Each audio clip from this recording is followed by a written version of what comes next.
Welcome to my YouTube channel. For more videos like this, please like, share and subscribe my channel. Today we are going to discuss about Home They Brought Her Warrior Dead.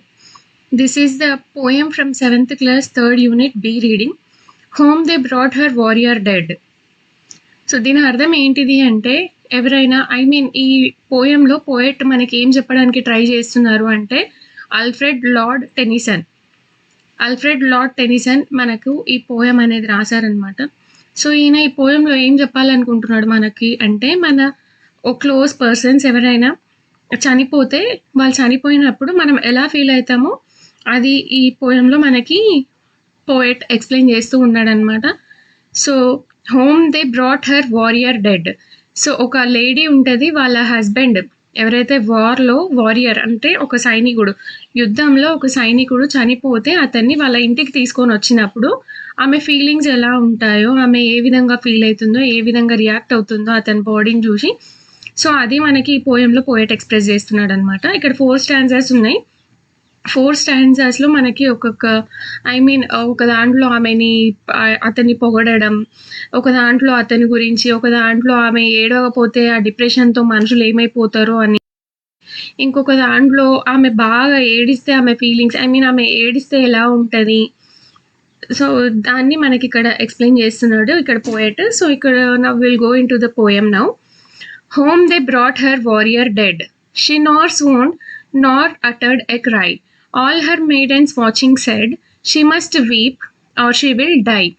So home they brought her warrior dead అంటే ఆమె వాళ్ళ husband ఒక సైనికుడు అనమాట.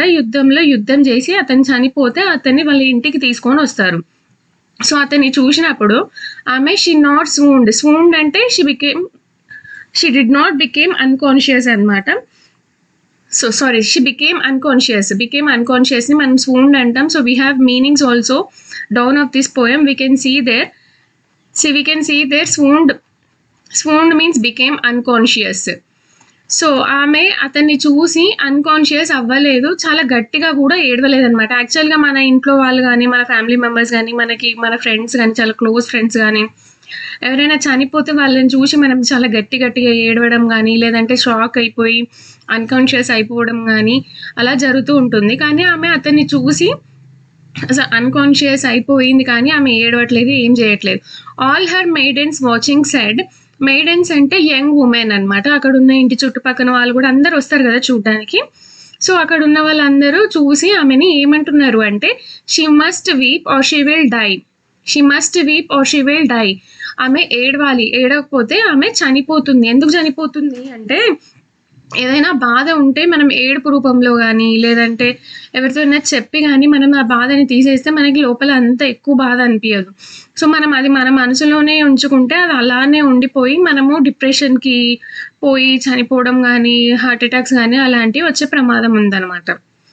So first స్టాంజాలో ఆమె అసలు moments, emotions లేకుండా ఉండిపోయింది. ఒకవేళ ఆమె ఏడకపోతే ఆమె చనిపోతుందేమో అన్నట్టుగా అక్కడ ఉన్న వాళ్ళు అంటున్నారనమాట. So will go to the second stanza now. Second స్టాంజాలో వాళ్ళు ఏం ఎక్స్ప్రెస్ చేస్తున్నారు అంటే, పోయెట్ ఏం ఎక్స్ప్రెస్ చేస్తున్నాడు అంటే వారియర్ ఎవరైతే చనిపోయాడో అతన్ని పొగుడుతున్నారనమాట. ఎందుకు పొగుడుతున్నారు అంటే, ఇప్పుడు నార్మల్గా ఎవరైనా చనిపోతే మనం ఏం చేస్తాం, వాళ్ళ మెమరీస్ అన్ని గుర్తు తెచ్చుకొని ఏడుస్తాం. సో ఇక్కడ మేబీ ఒకవేళ అతన్ని పొగిడితే అయినా ఆమె ఏడుస్తుందేమో అని వాళ్ళు ఒక ట్రయల్ చేసారనమాట ఇక్కడ. Then they praised him soft and low, called him worthy to be loved, truest friend and noblest foe, yet she neither spoke nor moved. Foe అంటే ఎనిమీ అనమాట. Okay, so then they praised him soft and low. So వాళ్ళు చాలా సాఫ్ట్గా అంటే చిన్నగా అతన్ని పొగడడం start చేసిరనమాట. So పొగిడితే అయినా ఆమె ఏడుస్తుందేమో అని.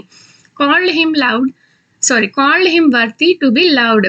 సో ఇంకేమంటున్నారు అంటే, చనిపోయిన అతను ఎవరైతే వారియర్ ఉన్నాడో అతను చాలా మంచివాడు, అందరూ అతన్ని అభిమానించేవాళ్ళు, ఇంకా అందరితో అతను చాలా ప్రేమగా మూవ్ అయ్యేటోడు.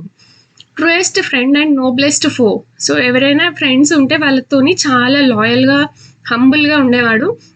ఇంకా నోబ్లెస్ట్ ఫో అంటే ఎనిమీస్తో కూడా అలానే ఉండేవాడు అనమాట. అంటే ఫ్రెండ్లీగా కాదు, ఎనిమీస్తో ఎలా ఉండాలి, ఫ్రెండ్స్తో ఎలా ఉండాలి అతనికి బాగా తెలుసు అనమాట. సో అతన్ని వాళ్ళు పొగుడుతున్నారు ఇలా. At she neither spoke nor moved. So ఇన్ని మాటలు చెప్పినా కూడా ఆమెలో ఏ చలనం, ఏ మూమెంట్ లేకుండా, ఒక వర్డ్ కూడా మాట్లాడకుండా, ఆమె ఉన్న చోటు నుంచి కదలకుండా ఆమె అలానే ఉండిపోయిందంట. So we'll go to this third stanza now.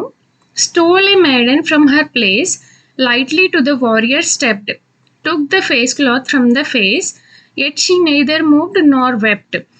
Stole అంటే దొంగతనం కాదు ఇక్కడ నుంచి. సో మెయిడన్ అంటే ఇక్కడ యంగ్ ఉమెన్ ఎవరైతే వాళ్ళ ఇంట్లో ఉన్నారు కదా, ఐ మీన్ ఇంటి పక్కన వాళ్ళు చూడడానికి వస్తారు కదా, సో అక్కడ ఉన్న ఒక అమ్మాయి అక్కడి నుంచి ఆమెను తీసుకెళ్ళి ఇక్కడ మనకి కనిపిస్తున్నాడు కదా ఈ వారియర్, అతని ఫేస్ పై నుంచి క్లాత్ తీసిందనమాట. So took the face cloth from the face, yet she neither moved nor wept. So అతని దగ్గరికి తీసుకెళ్ళి అతని ఫేస్ పై నుంచి క్లాత్ తీసి అతన్ని ఆమెకి చూపించినా కూడా ఆమె ఒక్క మాట కూడా మాట్లాడకుండా, ఏడవకుండా అలానే ఉండిపోయిందంట. సో ఇప్పుడు మనం ఏడవకుండా, ఏం మాట్లాడకుండా అలానే ఉండిపోతే అది బాధ లేదు ఆమెకి అన్నట్టు కాదు, ఆమె లోపల చాలా ఎక్కువ బాధ ఉంది, అందుకనే ఆమె ఏ మూమెంట్ లేకుండా అలానే ఉండిపోయింది అని అర్థం అనమాట. సో కొంతమంది ఏడ్చేస్తారు, ఆ ఏడ్చేస్తే వాళ్ళకి బాధ వెళ్ళిపోతుంది, కానీ ఏడవని వాళ్ళు చాలా ఎక్కువ బాధపడతారు, వాళ్ళ లోపల వాళ్ళే బాధ పడి పడి పడి పడి వాళ్ళు డిప్రెషన్కి లోన్ అవుతుంటారు. సో ఆమె కూడా అలానే అయిపోతుందేమో అని చెప్పేసి అక్కడ ఉన్న వాళ్ళందరూ ఆమెని ఏడ్పేయడానికి ట్రై చేస్తున్నారనమాట. ఒకవేళ ఆమె ఏడవకపోతే ఆమె ఇంకా బ్రతకదేమో అన్నట్టుగా ఆమె ఉందంట అక్కడ. So at she neither moved nor wept. So ఇంత చెప్పినా కూడా, అతని దగ్గరికి తీసుకెళ్ళినా కూడా, అతని ఫేస్ పెంచి క్లాత్ తీసేసినా కూడా ఆమె లోపల అసలు మూమెంట్స్ కానీ, ఆమె ఏడవడం కానీ ఏమీ చేయట్లేదంట. So last trial in the fourth stanza.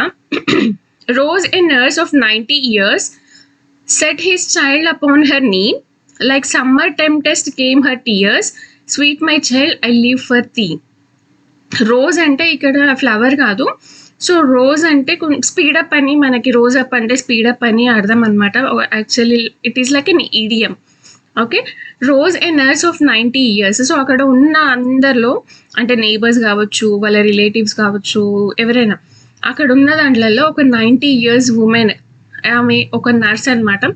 So ఆమె ఏం చేసిందంటే set his child upon her నీ. సో వాళ్ళ బాబు పాప ఎవరైతే ఉన్నారో ఆమెను తీసుకొని వచ్చి ఆమె తన ఒళ్ళో పడుకోబెట్టిందంట, ఒళ్ళో వేసింది. Like summer tempest came her tears. So tempest అంటే we have meaning here storm in the ocean. So ఆమె ఆ బాబుని తెచ్చి ఆమె ఒళ్ళో పడుకోబెట్టగానే ఎలా ఏడ్చేసింది అంటే, ఒక సముద్రంలో తుఫాన్ వస్తే ఎలా నీళ్లు బయటికి వస్తాయో అంతలాగా ఏడ్చేసిందంట. సో ఆమె కళ్ళల్లోంచి వాటర్ అలా వచ్చేస్తున్నాయి అని అర్థం ఇక్కడ. Sweet my child I live for thee. So ఈ లైన్ ఎవరంటున్నారు అంటే, ఆ వారియర్ ఎవరైతే చనిపోయి అక్కడ ఉన్నాడో, ఇక్కడ వీళ్ళ వైఫ్ ఎవరైతే ఉన్నారో ఆమె అంటుందన్నమాట. My dear child I live for thee. Thee అంటే యూ అని మీనింగ్ ఇక్కడ. సో నేను నీ కోసం బ్రతుకుతా ఇంకా అని అంటుంది. సో ఇక్కడ ఈ వీళ్ళందరి ట్రయల్స్ వేస్ట్ అయిపోయినా సరే, సో ఎక్స్పీరియన్స్, సో మనం అంటాం కదా పెద్దవాళ్ళ ఎక్స్పీరియన్స్ చాలా పనికి వస్తుంది, వాళ్ళు చెప్పిన మాటలు వినాలి అనేసి. సో ఇక్కడ ఎక్స్పీరియన్స్ 90 years ఓల్డ్ ఉమెన్ ఎవరైతే నర్స్ ఉన్నారో ఆమె తీసుకొచ్చి వాళ్ళ బాబుని ఆమె ఒళ్ళో వేయగానే ఆమె ఒక సముద్రంలో తుఫాన్ వచ్చినట్టుగా ఏడ్చేస్తుంది అనమాట. సో ఇంకా అప్పుడు మాట్లాడుతుంది ఆమె ఏమని అంటే, ఇంకా నేను నీ కోసం బ్రతుకుతా అని. సో లార్డ్ టెన్నిసన్ మనకి పోయంని చాలా బాగా ఎక్స్ప్లెయిన్ చేసిండు. ఐ మీన్ నార్మల్ పీపుల్ ఎవరైనా ఉంటారు కదా, వాళ్ళ ఎమోషన్స్ ఎలా ఉంటాయో మనకు తెలియదు. సో ఈ పోయం చదివితే మనకి చాలా బాగా అర్థమవుతుంది. So I hope you like my video, you like my explanation. For more videos, please like, share and subscribe my channel. Thank you.